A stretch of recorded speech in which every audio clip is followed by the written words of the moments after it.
Ito ang point. Kaya ka nga binigyan na ng Diyos ng asawa para doon mo na ibunton ang lahat ng lagnat, sinat at tipos mo sa buhay. Lahat ng pagnanasa, pagkagusto, lahat ng mga kati sa buhay, doon mo na kamutin sa loob ng marriage. Kaya ka may asawa. It is perfectly honorable. It is not an embarrassing thing to discuss. What is embarrassing is what the world now is glamorized, having an affair. Dapat lahat yan nagaganap. Kaya naman sa mag-asawa na, huwag na kayong masyadong maarte. Lalo pag na-born again at nagbasa ng Bible, kung ano-ano mga pinagtatanong, Pastor, pwede po kaming magganito mag-asawa. Pwede. Bahala kayo hanggang magkahulog-hulog kayo ng bintana.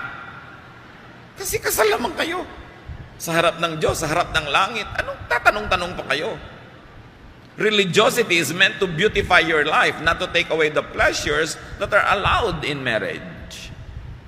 Kaya kung mas may asawa kayo, tapos kayo ay nagbabasa ng Biblia, committed to the Lord, mas passionate kayo dapat.